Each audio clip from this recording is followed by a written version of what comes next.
Welcome back, everyone, to another episode of Apostate of Mind. I'm Mark Peralta. And I'm Apostate Anne.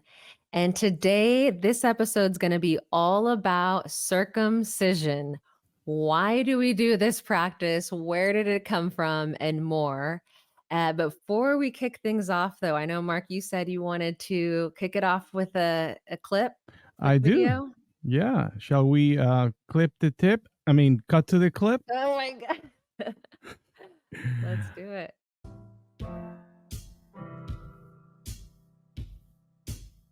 Yes, it's true, after this it will hurt to stand.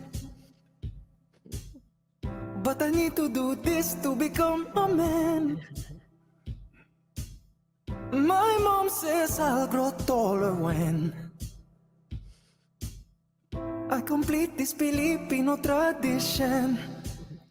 They're circumcising me because I'm in grade 3, like they've done for centuries. They're circumcising me. Oh my gosh, that's the perfect way to kick it off. Because from an outside perspective, I mean, cutting off the tip of your penis seems barbaric and painful and bloody and risky. So today we're going to be talking about why we circumcise, where it came from, what the Bible says about circumcision, and what are the medical and moral considerations. And all this we're going to be exploring with Mark Peralta, who is a former associate pastor of an evangelical church and has a master's in biblical studies. So to get us all on the same page, what is circumcision? All right. So broadly speaking, circumcision is a surgical procedure typically performed on males where the foreskin or the prepuce is altered somehow.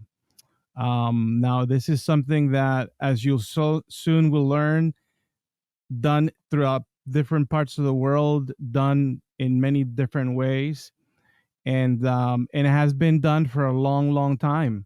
Scholars have they agree that at the earliest, circumcision's been done as early as the 23rd century BC, which is wow, a long, long time.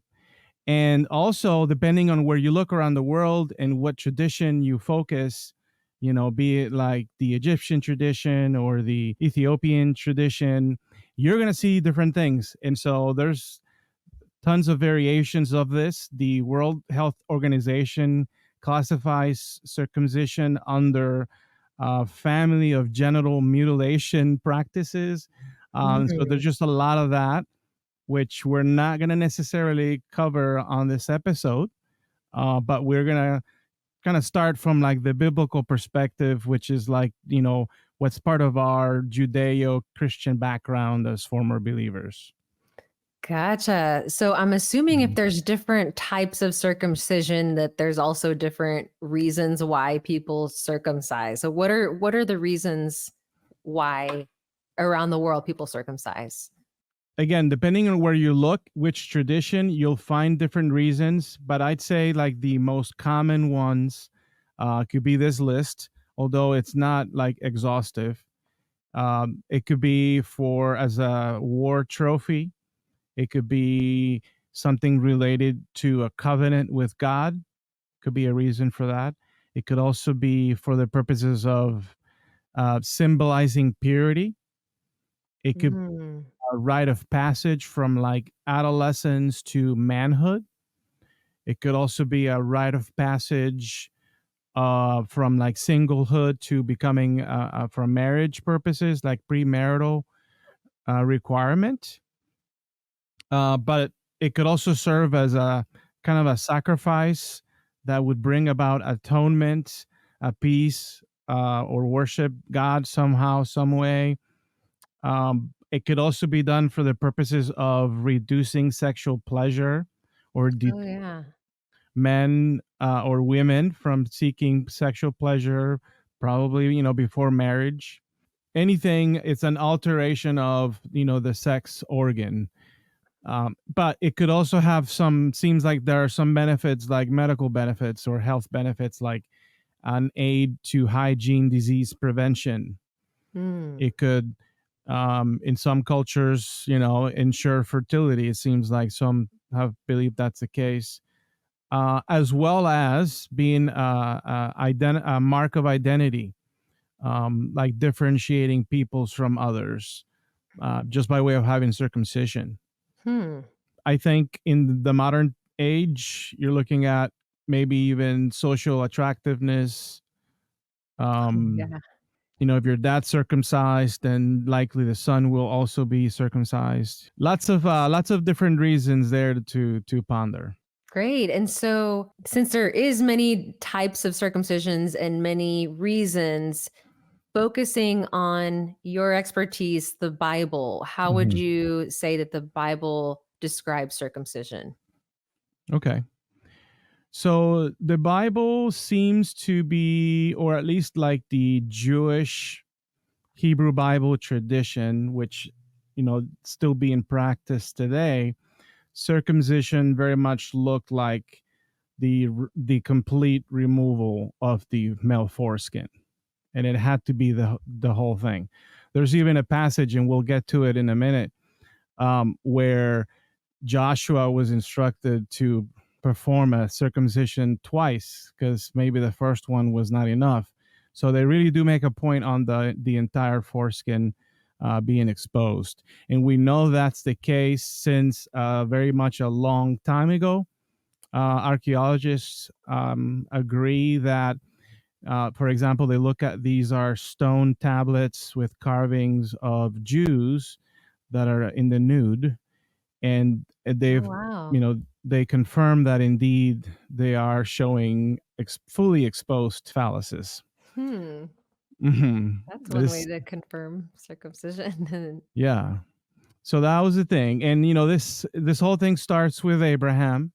Like if you start reading Genesis 1, you will not read or hear anything about circumcision until you come across this character, whom Yahweh, or the deity, approaches and instructs him to perform his own circumcision, and then gives him the mandate to do that for his sons, and it becomes a commandment for all male Jewish children. In that example, it sounds like they're using circumcision for the reason of fertility potentially. And so are we to assume that Abraham was the first to be circumcised? So that is really the stuff of debates. I'm glad you asked that, because I love that question. Because in fact, there is even a tradition among Jewish rabbis arguing whether or not Adam was actually circumcised or not, Hmm. because there's no mention about a circumcision for Adam anywhere.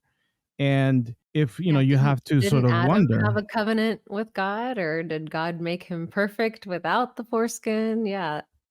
Yeah, because that's the thing, right? He's the first one made. He was made by the God himself. So if circumcision becomes a thing later that's seen as an imperfection or something that has to be reversed or something, why was that in the first place? Was that the case? Was it, or what happened? Hmm. And many will argue that, yeah, that Adam was created circumcised. And the interesting part about that is that part of the argument is that the reason why Adam was created circumcised was because Yahweh himself was circumcised also. And because Adam was created in the image of God, then he must have had that resemblance as well. Oh, so So no foreskin and no belly buttons. that's right. Yeah.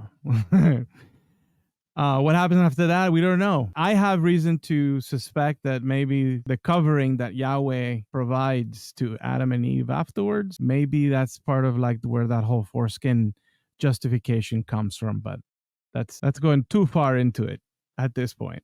Regarding the biblical things about circumcision, first one is that every male has to be circumcised, a sign of the covenant between Yahweh and Abraham and consequently his people. More than anything else, more than a rite of passage, more than expectation of fertility or whatnot. It's meant to be in the Jewish tradition a sign of that covenant that takes place between Abraham and Yahweh. I wonder if there's Mhm. any relation to like modern day baptism is almost like seen as an outward profession of your commitment, like almost that Mhm. circumcising also being an outward demonstration of your promise to God, especially if it's done as a baby. And then you know how we baptize in the Catholic Mhm. faith, they baptize the babies. So anyway, just Yeah, I think an so too. interesting thought. And I don't think that it's ever like, oh, this is this one thing only. It's a complexity of ideas, Hmm. you know. So if it represents that and that's good, then that's fine too. It's just the point of Genesis is starting off with that.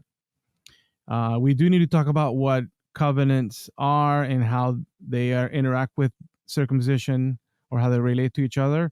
But Hmm. that'll come up in a minute. I do want to mention that part of the mandate is to do it on the eighth day after birth, which is not necessarily how other cultures have done it. There is some speculation as to why the eighth day, and I find that Right. really interesting and weird. If you look at passages like Leviticus 22, verse 27, there are others. You'll read about instructions on how old the firstborns among the sheep or the oxen or whatever animal is to be sacrificed had to be in order to be sacrificed, in order to be considered kosher. And these animals were killed on the eighth day.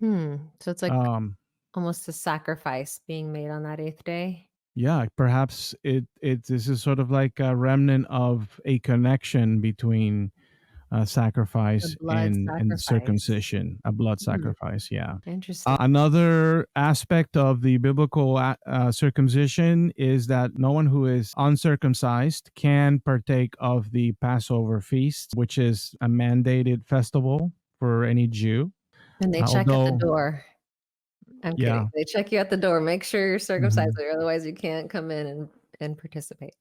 yeah. Although I know we do have some modern day Jews in our audience that will say, "Oh, but we do invite Gentiles too." And yeah, so there is a tradition alive today where one Gentile is typically invited to sit at the table, and that Gentile may not be circumcised, and that's totally fine. We've But been just one, honored to be a guest at a Passover feast before. It several. was a lot of fun.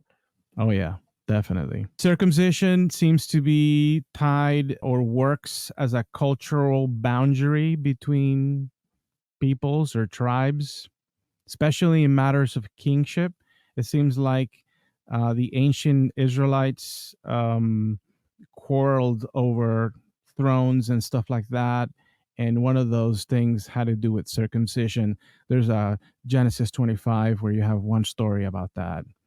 Some scholars today, I'd say authorities on this, suggest that these traditions seem to connotate some connection between circumcision and marriage as well. And so that could be the reason why in some cultures it's a rite of passage from, to marriage to have a circumcision done. Hmm. But really, no one can really put their finger on and say exactly this is the main thing. It also has salvific powers or magical powers. We have a story in Exodus chapter 4 where I don't know if many people may not be, or whenever I talk about this story, they act surprised, like they never heard this. But in chapter 4, Yahweh is after Moses, like he's out to kill him. And What? when that, and I, he's mad. Yahweh is upset. He doesn't like the fact that Moses kind of has taken his time to circumcise his children. And as Yahweh is to kill him, now this painting is depicting an angel, but some believe it was Yahweh himself, like in the text itself, it's really saying that Yahweh, not an angel. Yahweh came, and at that moment, his wife circumcised the child, and you see that on the image. Oh, And yeah. and what she does is she cuts the foreskin off, and then she throws it at Moses' feet, blood and everything. And at Wow. that moment, Yahweh pulls the knife back, kind of like when Yahweh pulls the knife back from Abraham to kill Isaac. It's so Mhm. bizarre. So you have sacrifice, and then that saves Yahweh from killing the prophet at the time in the first story in Abraham. Now you've got Moses also being saved from the dagger by way of now a circumcision. So these ideas, these concepts are connected somehow. God was pleased by the foreskins. That's what made him back off from killing Moses. Do He I was have that very right? pleased. That's right. And that's something that is passed on to God's kings. So now if you read 2 Samuel chapter 3 verse 14 and on, you'll read about like how David was asked by King Saul, to provide him with 100 foreskins of the Philistines as a dowry or payment in order to marry his daughter Michal. And Sounds so crazy now. so he comes back not only with 100, I think he came back with 200 foreskins. So they're tiny So, Lego foreskins down there. Oh my gosh, that's hilarious. And mhm. and Yeah. so right there, those two examples, the first one is an example of appeasing or atoning for your sins with circumcision. And then this other Mhm. story is more of a war trophy, to show that they conquered and killed all these people. That's very interesting that in the Bible you see a few different Mhm. reasons for the circumcision. That's right. And that's what scholars are saying. They say that in all three cases, the key verb, because there's even literary connections with this, is hatan, which is also the same root word for the word that ends up becoming like bridegroom or son-in-law. Hmm. Like they're tied together somehow. The foreskin is really important when it comes to marriage. Marriage is And also a covenant. That's interesting. that's correct. And it's another thing where two become one. Mhm. These covenants are also kind of like saying something like that: two things become one. I see. Joshua 5 is a text often cited by proponents of full circumcision, because in this narrative, God asked Joshua to recircumcise the Jews that were there with him, perhaps because it was a middle of the road type of job, and Yahweh was not pleased. Or that the sacrifice was made to another god, and now Yahweh's wanting the sacrifice made to him, That's right. or Yeah. a different loyalty, a different group, and then becoming a Jew by doing the Jewish practice. Mm-hmm. Exactly. Yeah. It's sort of like proselytizing. You're converting, you're rejoining. So, to sum up, the Bible does provide some instruction, like when it should take place, perhaps that it should be a full job versus a half job or whatnot. There are some stories that allude to connections with marriage, with covenant making, but beyond that, it doesn't really say a whole lot. And so, what scholars then have to do now in order to gain a richer, deeper understanding, which is what we're trying to do here in A Positive Mind, is now we got to draw a bigger circle and look outside of the Bible to see where else and what does it look like, what are the reasons, so forth and so on. Yeah, what was the rest Mhm. of the world doing? Where could this practice of circumcision potentially have come from? Because we do know that Israel is ancient, but is not that ancient. Judaism is ancient, but is not that ancient. There are other cultures that preceded it. So Mhm. today we're going to talk about two main cultures where circumcision did take place. And with that, we'll start off with the Egyptian culture, where indeed took place, starting with the priests and the pharaoh initially, but then later people practiced it as well. It is no question what they are doing right there. It's so clear. Yeah, so here's an illustration that brings it to life, I think, where you've got two scenarios. One, the attendant is holding their hands, and there's like even a phrase there like, hey, don't let him faint in the Hmm. hieroglyphics. And then on the other one, the person getting the circumcision done, he's sort of like leaning on the assistant and he's just removing everything, and then it's an instruction manual for how to do it because that's part of what they did. And as we learned from that slide earlier, as early as the 23rd century BC, that's a long Wow. time ago. So Way before the Old Testament times and Judaism even existed. yeah, so I think maybe that's where it started. And we'll get into perhaps some of the superstition or primitive thinking behind circumcision in the Egyptian world. Okay. But I do want to show you that Egypt, throughout times in history, would stretch north and enter the land of Canaan, where there's another civilization there. And so these two interacted for a while. Where you read Canaan in the middle of the map, so imagine Israel kind of right around where the letter N is, the last N of Canaan. That's Israel. And it's like a little dot. So beyond Israel, you've got Canaan. So this whole culture of these Canaanites also practiced circumcision Hmm. prior to the Jews.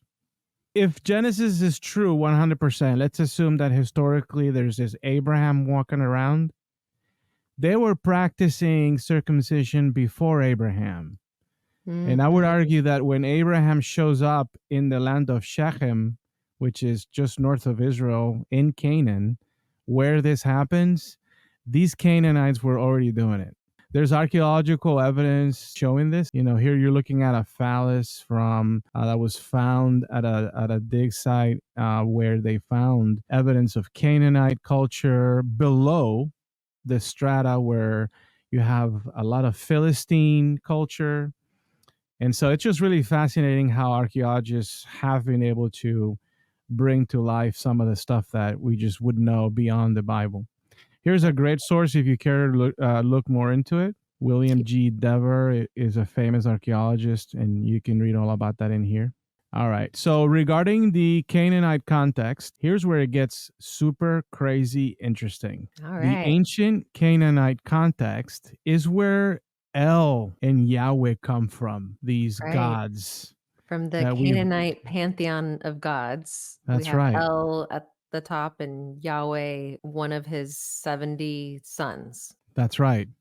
And El was the chief dude. He was the main god. And as the main god, he got all these privileges and things written and said about him. Francesca Stravacopoulou, Dr. Francesca Stravacopoulou, points out that in this Ugaritic tablet titled Dawn and Dusk, you can read all about how the god El not only was circumcised, but then also kind of like where the thinking behind Hmm. circumcision is.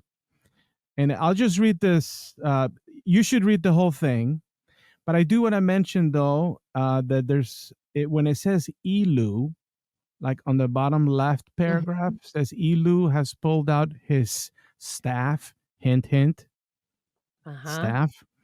That Elu is the Ugaritic equivalent for L. Gotcha. Okay, so just Okay. that's just common knowledge among scholars.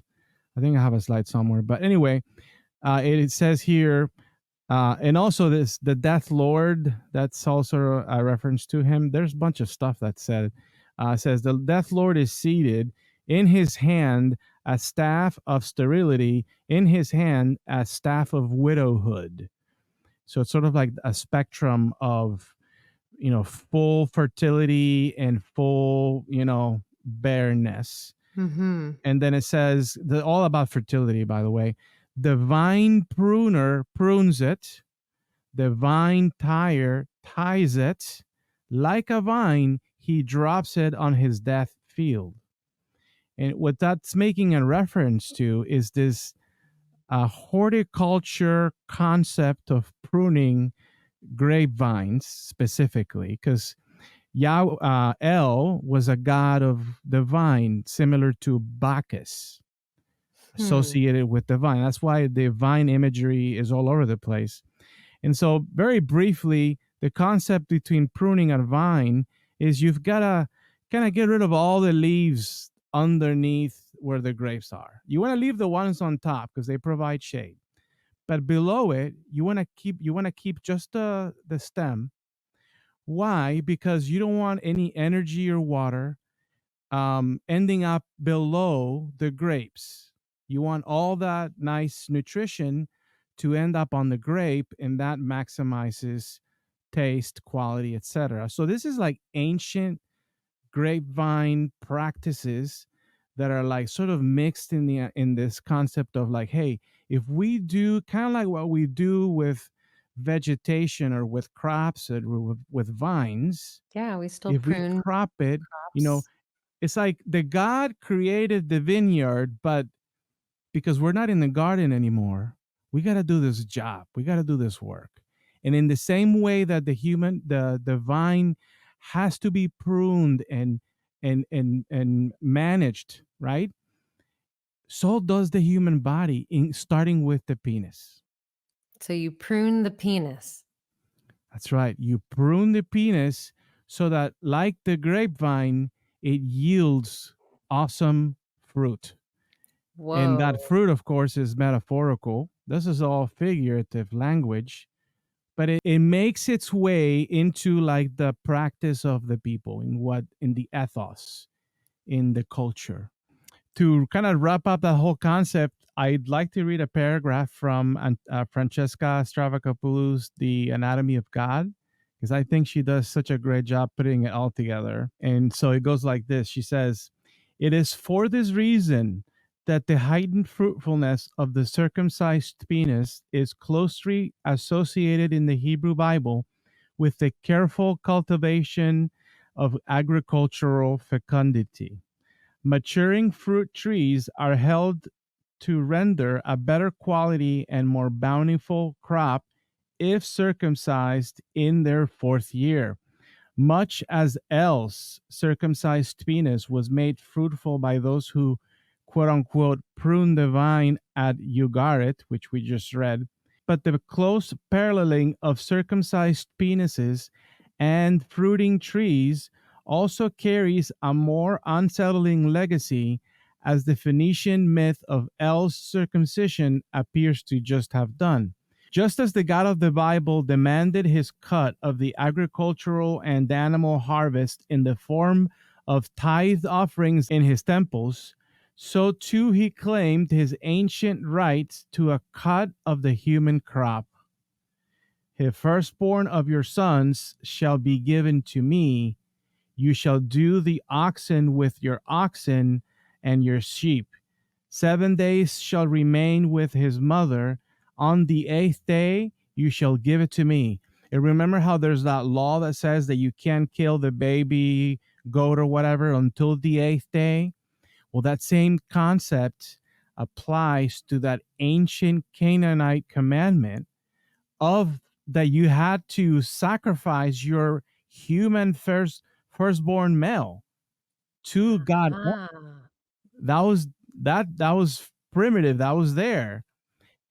And so that what's happening, I mean, if this is the case, if she's right, then what this means is circumcision in the Hebrew Bible becomes a replacement for the fact that you would have had to otherwise sacrifice your firstborn male son. Whoa. That makes a lot of sense, especially it being of your penis is representative of fertility, your children.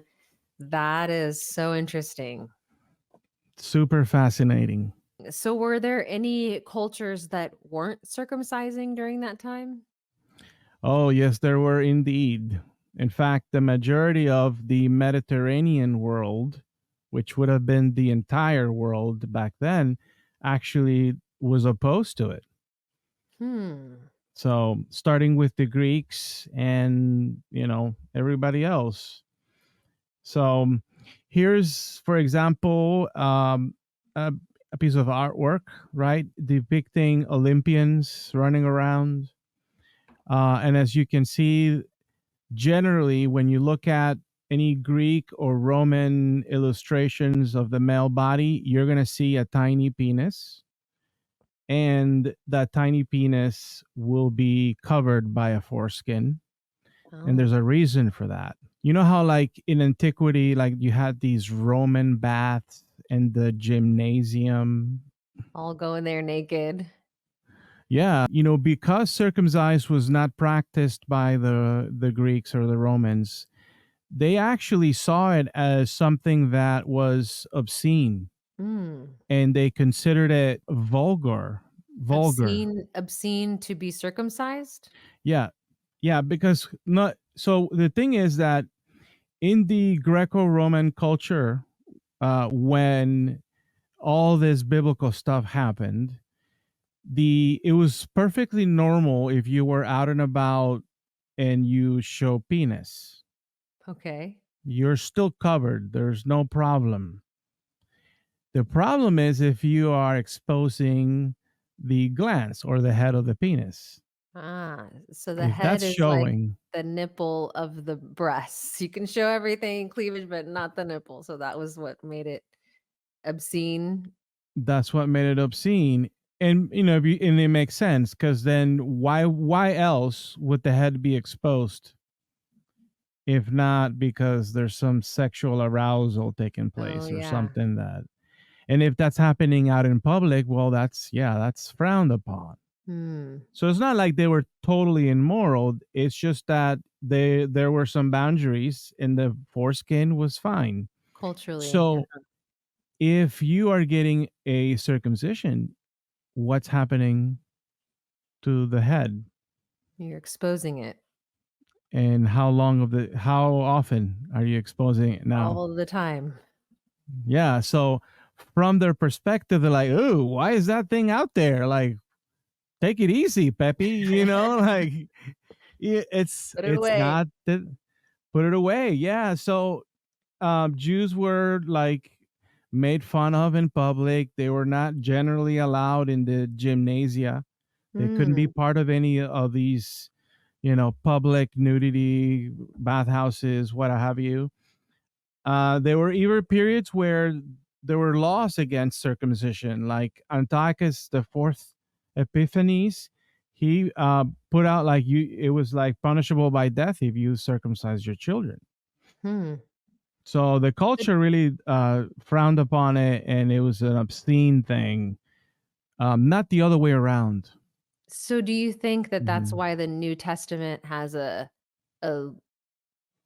looser mandate on being circumcised is because of that Greco-Roman influence?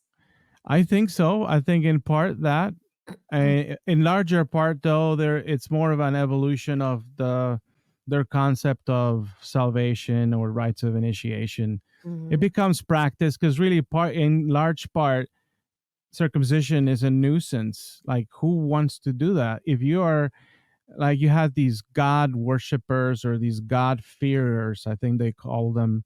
These were Gentiles outside of Judaism that kind of accepted the one god concept, but they wouldn't fully commit to Judaism because they were like, I'm not gonna get circumcised. Are you crazy? Mm. Mhm. Yeah. So there was a huge counterculture against it. No, thank Not you. just in the keeping of the foreskin, but other interesting things too I can share with you.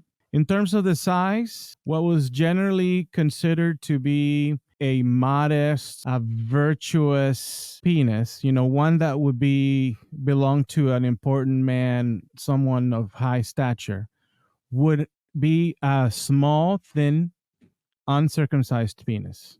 Hmm. So many of the, if not most, depictions of Greek gods or Greek heroes, like what you're looking at here, is the uncircumcised penis of Patroclus, because again, it's perfectly fine to be out and it's what's expected. And that foreskin is there for a reason. Here's another statue of either Zeus or Poseidon. And again, the penis is tiny, it's got a long foreskin, and it's out, and that's fine. Okay, another extra biblical witness that I want to share with you comes from Philo of Byblos, who shares with us a Phoenician tradition which acknowledges a god that sounds like it's El also, but it's just that there's ambiguity whether or not it's El or Kronos. But it's right there, folks. And it points to a story where this god actually circumcised himself Oh. um, before asking his followers to do the same. And so there are scholars that point to stuff like this and say, hey, this could be sort of like the background to God asking Abraham to circumcise himself and then instituting the ritual of circumcision in the Jewish faith. Yeah. That's interesting. In the Greco-Roman period, circumcision, along with the Sabbath and the not eating pork and whatever, served as a common indicator to like flag out, all right, that's a Jew. Okay. In that culture, circumcision, because of how it's surgically or it's manipulating the penis, exposing something which from their perspective is considered to be obscene, the practice of circumcision was also looked upon as abhorrent. For the Greeks, public nudity was traditional. That's part of their culture. But the exposure to the glans was considered offensive. That's kind of like where they drew the line. Those participating in the activities of the Greek gymnasia, the Roman baths, and people that are like walking around in a nude, that kind of thing, it would exclude Jews from being a part of it because, they're just not going to fit in, or they're going to make fun of them. And it's not going to be a good thing. It's not a good mixture. So what impact did that have on the Yeah. Jewish society? So even though things like participating was something that Jews couldn't be a part of, they still wanted to do something like it. So something interesting I found is that in order for Jews to participate in like these Greek type of activities without being made fun of and whatnot, they build their own type of gymnasium. Yeah.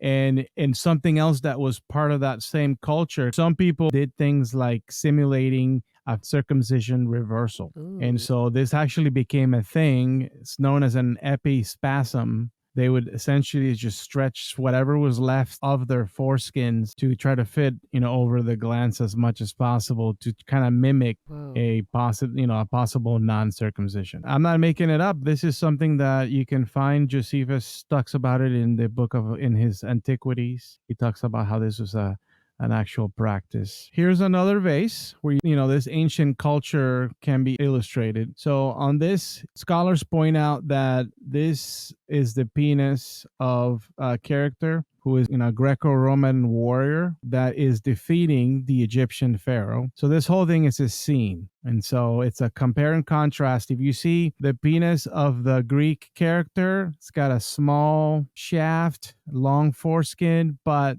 the Egyptian pharaoh has a fully exposed glans, and it's much thicker and stubbier. From a Greco-Roman perspective, that's obscene, that's vulgar. And so pharaohs, because of the Egyptians practice circumcision, would be depicted this way all over the place. Here's another illustration. You can see Very the differences obvious, the between differences too. Yep. And not only that, but then also compare the profile of the Egyptian pharaoh with the Greek, and you can see how, they're kind of telling us what looks good and what doesn't by way of this polemic art. Now, what about the counter argument now? Today's Christian may say, now it's more of a circumcision of your heart, more of a covenant with God in terms of spiritually through the Holy Spirit. What would you say about that interpretation of circumcision today? Yeah, so the circumcision of the heart, it's, in my opinion, it's a figurative understanding of this literal concept of circumcision that perhaps is alluding to another metaphor or something else which we've discussed today. And how is it figurative? It's figurative in the sense that to be circumcised, I think from like the Hebrew Bible perspective, It doesn't mean that anything literal is happening, any surgical procedure happening in the heart like it would be for the male penis, but it's more so of like the shedding away of whatever it's in the heart that doesn't belong there, that's excessive, that's taking up space, that similar to how the foreskin is discarded from the penis. What is it about the heart? So we need to also ask ourselves, is the concept of heart in this biblical culture? Because it certainly is different. When we talk about things or matters of the heart, what comes to mind? Your emotions, Yeah, emotions, maybe. feelings, that kind of Hmm. stuff. But not Love. in this biblical ancient culture. In this culture, we're talking the heart is the seat of the mind. It has to do with logical processes. It has to do with your logic, how you're thinking. And so getting circumcised of the heart in a figurative manner means doing away with the stubbornness and doubts, the skepticism of your faith in this God. That's all it means. Now in Christianity, they want to take that and run with it and say, "See, well, because then that replaces the literal circumcision and something like that, and that's why we don't need it anymore because it's really about the heart." Hmm. But really, all it is the prophets are addressing somewhat of a hypocrisy from the Jewish people, in the sense like, if they're gonna get circumcised, but yet they're not behaving like actual Jews should behave, if they're not obeying the commandments and whatnot, they're not fulfilling the law, then they might as well not be. So really what God cares, so it's a development. So the Hebrew mind is sort of like not really thinking or caring so much, although circumcision is still happening today. So that never was like erased or, abrogated or anything, but just the concept of, it's also, you got to engage, the God with the mind. That makes a lot of sense. Metaphor, but not a replacement for the literal or physical practice. Not from the Jewish perspective. No, that is a commandment forever. It's Interesting. it's a perpetual ordinances. They cannot do away with that. So, speaking of Um, which, the Bible is saying to do this indefinitely, but should we? What are the moral and medical considerations for this? Well, morally, some things to think about is that, especially if circumcision is being done when the child's a baby and doesn't have a say, that's something in our society that we say, if it's your body and something's going to be done permanent to it, then you should have a say on that. But in circumcision today, they don't. And like I said, it's their body. And is mhm, this genital mutilation? I mean, this is a permanent surgery that may have long-term effects. Long-term effects in terms of sensitivity, but also long-term mhm, effects in terms of complications. So in this study analyzing early and late adverse events due to circumcision, this was a study of 240 patients. And as you can see, in terms of early onset adverse events, there was a total of 26, bleeding, urinary retention, infection. And in terms of late adverse events, meatal stenosis, a fistula. So overall, 35 late adverse events. And then when mhm. you're breaking it down between neonates and children, breaking it down by age, again, over the 240 patients, there was about 40 that had complications and neonates. So that's represented over 16% of those people. I mean, think about it. It's even hard to That's a take a lot. picture of a baby, much less to accurately slice off the exact part of the penis that you want to. So there can be complications from it. Now, also, there can be medical benefits. So, there is evidence from studies that show that in particular in the study, they were looking at African communities, and they did see a correlation of higher circumcision rates with lower AIDS rates or STD rates. So there was evidence showing that circumcising did help to prevent disease. So with those considerations on the table, what do you think? Is this a practice that we should be doing today? We'd love to hear from you guys. Please comment. And Mark, what do you have to say in closing? I think from at least my biblical studies perspective, which is what I've brought to our table here, is that we can safely conclude that circumcision was not necessarily something that was God ordained, or like Yahweh really did have an encounter with this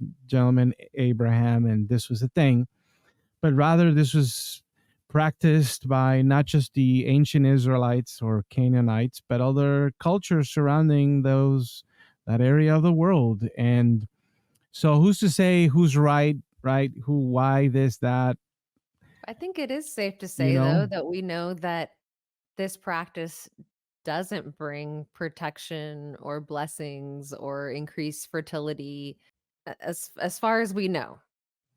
Yeah, and then like if you think of like the religious implications too, right? Like, so if the removal of the foreskin, the sign of the covenant, right? That's the thing. But what about like Egyptians that practice circumcision? Were they looking at their penis thinking, "Oh yeah, that's a sign of our covenant with Abraham"? Yeah, is God gonna be at the pearly gates in heaven? Like, all right, let's see. All right, were you following the law? All right, you can come in. If Hmm. not, Yeah, it's nothing, and all the superstition, we know it isn't true. It's not gonna necessarily yield more babies. It's not going to necessarily make you bigger or something. Genetics are genetics, and they're far more complex than that. And so I think it'd be a waste of time. And if it's hurting people, then maybe we shouldn't do it. great conversation. Hope you guys enjoyed it. Please comment below. Remember to like and subscribe. And this has been Apostate of Of Mind. mind.